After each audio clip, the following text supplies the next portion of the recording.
इस छोटी सी कहानी के द्वारा आप जानेंगे कि ध्यान को आसान कैसे बनाया जाए।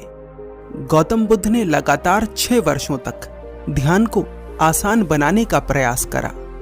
7वें वर्ष में कहीं जाकर वे अपने ध्यान को आसान बना पाए, और जब उन्होंने ध्यान को आसान बना लिया तो घटना घट गई। किसी गांव में एक लड़का रहता था जो कि अत्यंत परेशान था। लड़कों की समस्या होती है ऐसे विचार जो लोग कहते हैं कि बुरे होते हैं। जब तक हमें पता नहीं होता कि क्या अच्छा है और क्या बुरा, तब तक तो सब ठीक रहता है। पर जैसे ही हम ठप्पा लगा देते हैं कि ये बुरा है और ये अच्छा, समस्या पैदा होना शुरू हो जाती है। उस लड़के ने किसी से सुन लिया कि काम वासना बुरी चीज है और इसके बारे में सोचना और भी बुरा है। उस लड़के को अपने आप से ही घृणा होने लगी, और घृणा इतनी बढ़ गई कि उसका मन अशांति से भर गया।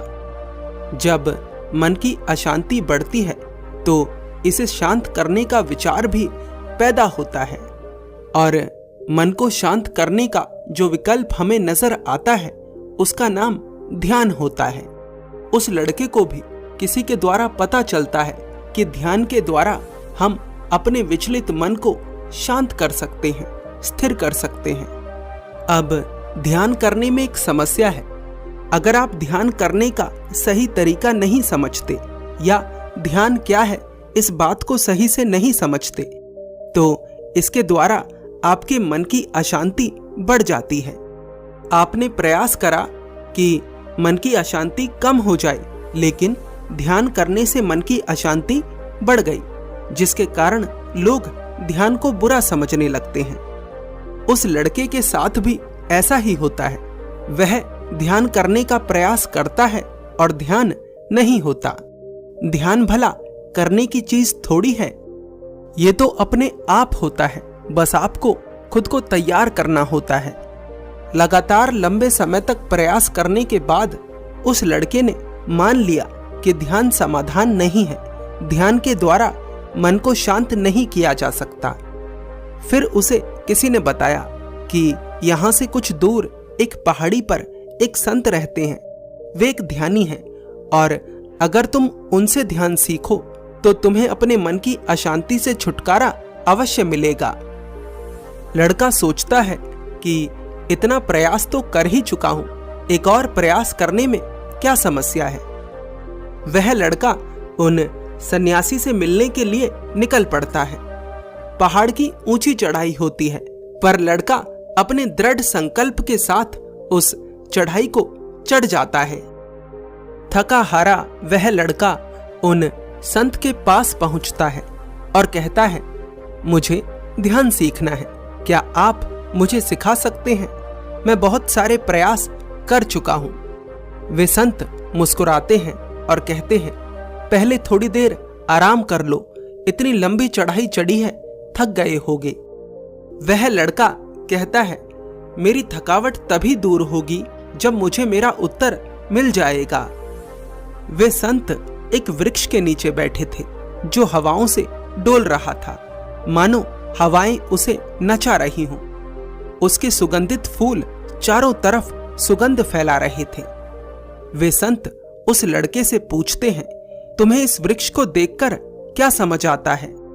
वह लड़का देखता है और कहता है, ये पेड़ सुंदर है, इसके पुष्प सुगंधित हैं, हवाओं के द्वारा ये झूम रहा है, लगता है ये आनंदित है।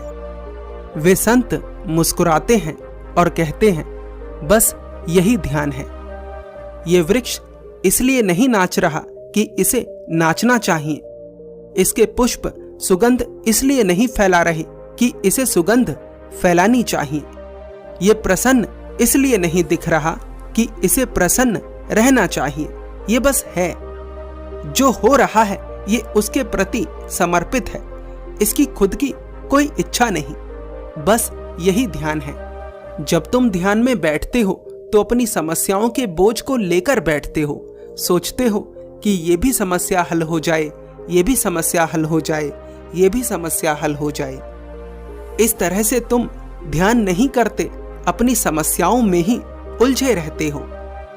तुम बाहर से ये दिखा सकते हो कि तुम कुछ नहीं सोच रहे हो, लेकिन भीतर तुम्हारी समस्याएं ही चलती रहती हैं। तुम उनके बारे में ही सोचते रहते हो। ये वृक्ष इस समय कोमल हवाओं का आनंद ले रहा है। ये ना तो अतीत में आई हुई आंधियों से पीड़ित है और ना ही भविष्य में आने वाले ओलों से भयभीत है। ये बस आनंदित है, सुगंधित है। अगर इसके भीतर भय या दुख होता तो ये सुगंध नहीं फैला पाता। ये वृक्ष एक ध्यानी है। इससे ध्यान करना सीख लो। अगर इससे ध्यान करना ना सीख सके तो किसी से ध्यान करना ना सीख सकोगे। ध्यान का अर्थ है समर्पण। जिस प्रकार ये वृक्ष धूप को समर्पित है, हवाओं को समर्पित है, वर्षा को समर्पित है, ओलों को समर्पित है, आंधियों को समर्पित है। चाहे कैसी भी स्थिति हो, ये वृक्ष समर्पित है।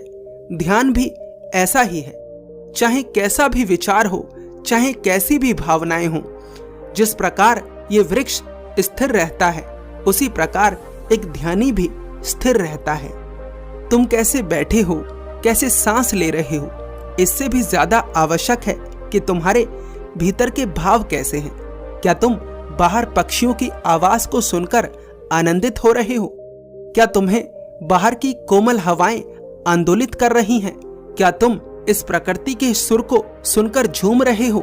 अगर तुम ऐसा कर पा रहे हो तो तुम ध्यान की तरफ बढ़ रहे हो। ध्यान बलपूर्वक नहीं किया जाता, आनंद पूर्वक किया जाता है। नहीं करा जाता तो छोड़ दो, कुछ और करो, नृत्य करो, गीत गाओ, संगीत बजाओ, कुछ भी करो। वह लड़का उन संत से पूछता है, महात्मन, ध्यान को आसान कैसे बनाया जाए? इसे आनंद पूर्वक कैसे किया जाए? वे संत कहते हैं, शुरुआत में 3 बातें समझना आवश्यक है। पहली सही संगत, दूसरी सत्संग और तीसरी आचरण।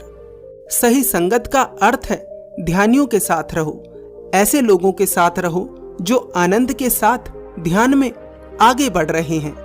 दूसरी सत्संग, अच्छी बातें सुनो, ऐसी बातें सुनो जो तुम्हें ध्यान करने के लिए प्रेरित करें।